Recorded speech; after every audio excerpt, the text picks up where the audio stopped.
Afternoon all, a fascinating game which is actually still in process at the time of this video. The game's still being played, but there was a remarkable position earlier in the game of Vladimir Kramnik playing white against Levon Aronian playing black. Levon had just played Rook C2 attacking bishop, and then there was knight F6 check, and black was actually forced to give up the queen here. If he plays anything else, then in this position, in this particular position with king H8, it seems actually bishop D4 is winning. It's a razor sharp position with this pawn on E3, but what can black actually do here? If the queen, say, moves, then this horrible discovered check is very good. So the king, well, we can take the queen there, so not C7, but where can the queen actually go? We can't really do much here. If queen A5, then the discovered check, bring in the check again. And in this position, queen H5 is very strong, or knight E4 check. So king G8, knight takes G5, and the black king is getting slaughtered. So in the game, Levon had to actually, after knight F6 check, snap off this knight with his queen. So we see bishop takes F6 in a very dramatic position indeed. E2.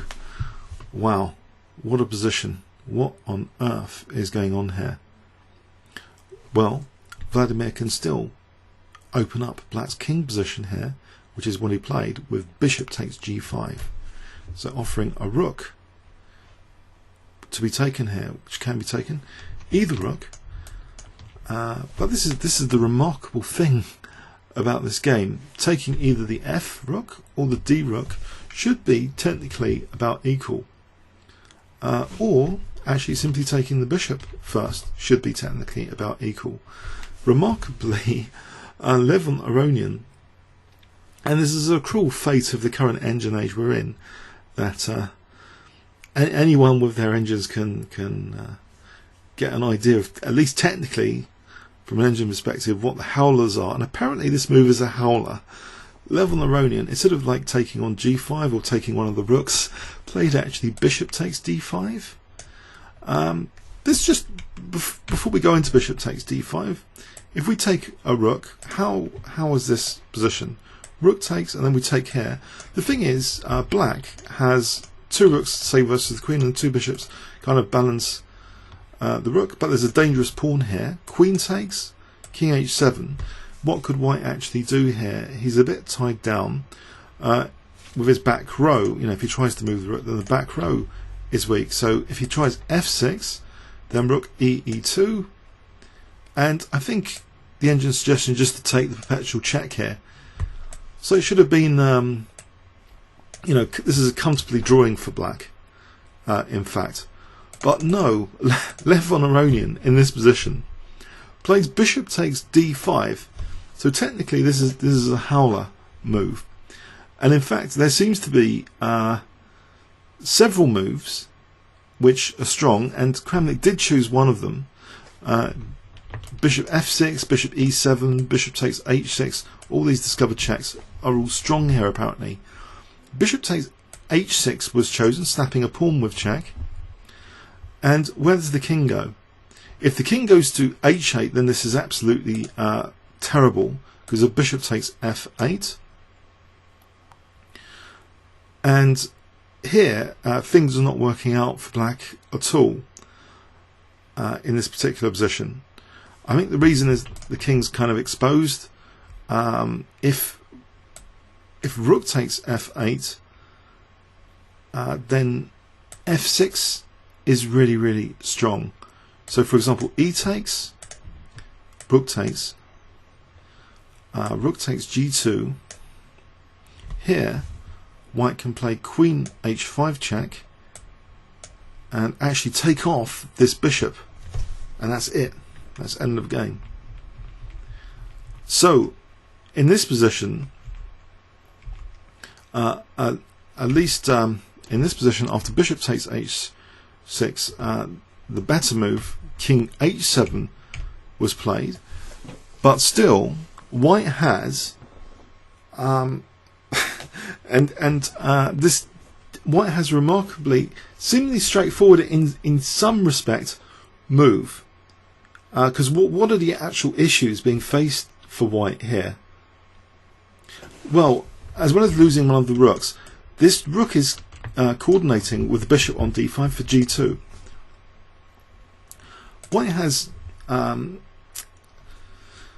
well, a tempting move is bishop takes f8 again, but it's not as good as the other variation we've just seen here. Bishop takes f8 was the game continuation, but in fact it seems that Rook G1 here is very strong indeed. Just as a quick sanity check in the King H8 line, if Rook G1 was played in this particular position, then white is still doing well as well. This actually works okay here as well. But with the king on H7, Rook G1 still works to a large extent. So let's see, if bishop takes H6, what is the actual point here that the engines are seeing? Well, it still seems actually quite dangerous for white. A move like Rook takes D5 doesn't seem at all straightforward. Black is actually winning with E1 queening. That's actually really good for black. So we've got to stop this pawn queening. So what do? Well, we play, for example, Rook D-E1, and that blocks that pawn and safeguards again G2. So what is black's best here? Well, let's go with, I don't know, let's try Rook G8 to coordinate the bishop and the rook on G2. Queen D4, and then what happens? Rook D2, Queen E5. How can black actually proceed the attack here? What is white actually threatening? Well, white is going to collect this pawn. So with G2 safeguarded, this seems fairly straightforward. So where is the actual complexity after Rook G1? So bishop takes H6, Rook D-E1 looks to be the move here. If we consider something else, okay, Rook E3, what does that actually threaten? Well, maybe bishop takes B3, so there seems to be some coordination, but here, Queen H5, let's go with this. And if, for example, bishop takes B3, F6. So the thing is, how is black actually getting any sort of attack? Has he got this dangerous passed pawn? If Rook D2 check, King G8, Rook A1, and there are some king safety issues for black here. Rook D8 protecting the back row, Rook G-E1, job done, the king return back to E2. And okay, I mean, this is technically very good for white. Now threatening again, Rook takes E2. So it seems like the pawn is worth an attacking unit. Consideration given for that pawn to be an attacking unit here around black's king. So it does seem as though Rook G1, easy for anyone with an engine watching this game. It looks as though this was really good. Let's have a look at some other alternatives. If E takes, now the point is here that with the rook safeguarding G2, white can actually play Queen takes D1 and hit the loose bishop on D5. And so, for example, Rook takes G2. We wouldn't even take on G2. We could just take on D5 here. So what does black do about that? Well, let's go with, for example, bishop takes B3. White can just take off the bishop on F8. There's no problem here. So this position actually seems remarkably unfortunate for black. tactically, what is black actually doing here? If king takes h6, yeah, we just take on c2. That will do. So it does seem strange. I mean, initially it seemed strange to me. Vladimir was short of time and played this bishop takes f8, which just goes into a rook and pawn ending. And maybe, I guess, the mountain climbing metaphor would indicate if you see a guaranteed small advantage, you might go for that instead of a more technical move. But in this case, it seems the reverse is true, that the ambitious technical move, not trying to transition into any endgame, might have been better. Because now, well, in the game, this happened, just to show you quickly, where there was simplification like this, and we have this rook and pawn ending. But was this enough to win? I predict it's going to be a draw after a few more moves very shortly. We're much deeper in than this. In fact, so this kind of stuff happened. And so it looks as though here the engine's like evaluating it as equal. So it seems, that's why I want to draw attention to this remarkable moment here, where it seems both sides actually blundered. So bishop takes d5, instead of just taking either rook or playing h takes g, which all seem to guarantee near equality. So we have bishop takes d5, and just to demonstrate, even bishop e7 check seems strong from an engine perspective. After bishop g7, again this move pops up, that we just play rook g1. I think the thing about it, as well as safeguarding g2, this double attack here on the backward queen capture is a real pain for black. I think that's one of the key ingredients, that g2 is neutralized, and these pieces are actually loose here, the piece on d5 and c2. So even in this position, with the bishop on e7, white stands, it seems, a lot better. What does black actually do here? Rook takes g2. We can, I think the best is just to take here. If takes, and in this ending, with the queen against the rook and bishop, well, we've got this outside passed pawn. This technically is quite promising for white because of that outside passed pawn, I think, against the rook and bishop. I think it would be difficult to set up a fortress there. So it seems bishop e7 was also a strong move here. Or bishop f6, we can try this. Does this work with rook g1? Rook g1 here. It seems strange to me, in particular, that maybe this has been miscalculated. What else does black do? e1, rook d takes here, rook takes, and now if we do rook takes g2, well, white is just a rook up, really. So that's no big deal.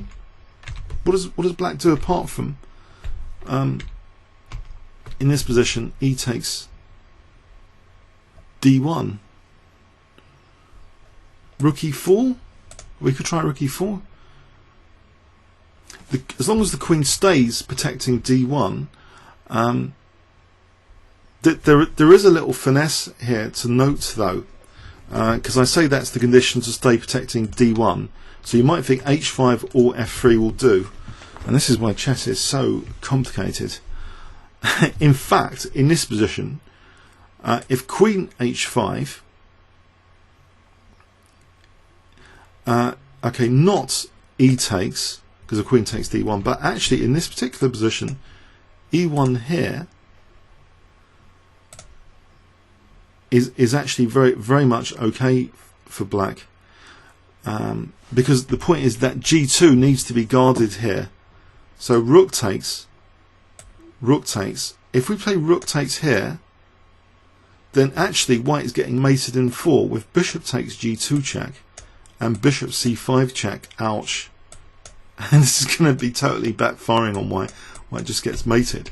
So but there is this move in this position for queen f3, and that still satisfies protecting g2 in the event of e1. So yes, it is mega complex that this rook e4 needs to be factored in as well. I'm just trying to find an explanation why Vladimir wasn't attracted with this just rook g1, but maybe this is it, that he would have maybe been horrified by Queen H5 to discover that E1 is actually winning for black because of bishop takes G2 check and bishop C5. That might be the case, because what else does actually black do here? Rook E4 is a promising candidate, but these others don't seem to be. At least that gave black a chance for white to go wrong. But just taking on D1 in this position,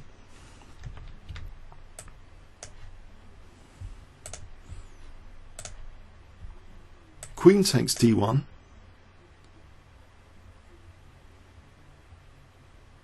just white's better. So I'm just trying to demonstrate that any bishop move with Rook G1, it seems to almost work. If we just go back for a moment to the other line with bishop takes H6 and just have a look at some of this here for Rook G1 with Rook E4, does this still hold true? Well, actually, in this position,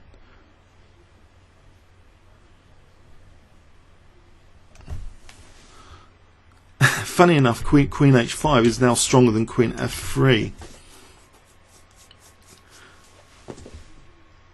If Queen F3 here,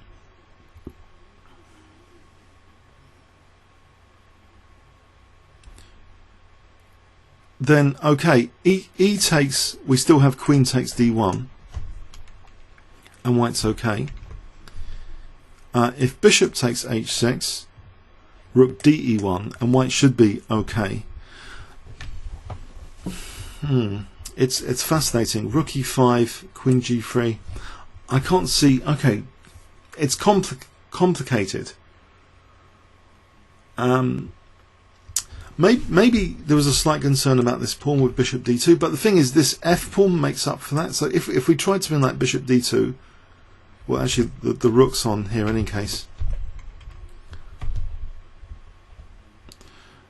Rook E3, Queen B8, Queen H4. These are all apparently strong moves.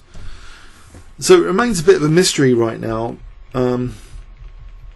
Okay, in this line, it seems Rook E4 is in this particular line with the bishop on H6, which exposed the H file. Queen H5 seems pliable here. There's none of this E1 in this position because we've got this discovered check. With discovered check. So taking, and then here Rook D takes E1, Rook takes E1, and in this position strongest is just check, and then just taking here, we're a rook up. Okay, so I think it's difficult for humans to calculate, especially with only minutes on the clock. So I guess, you know, Vladimir went for a simple continuation.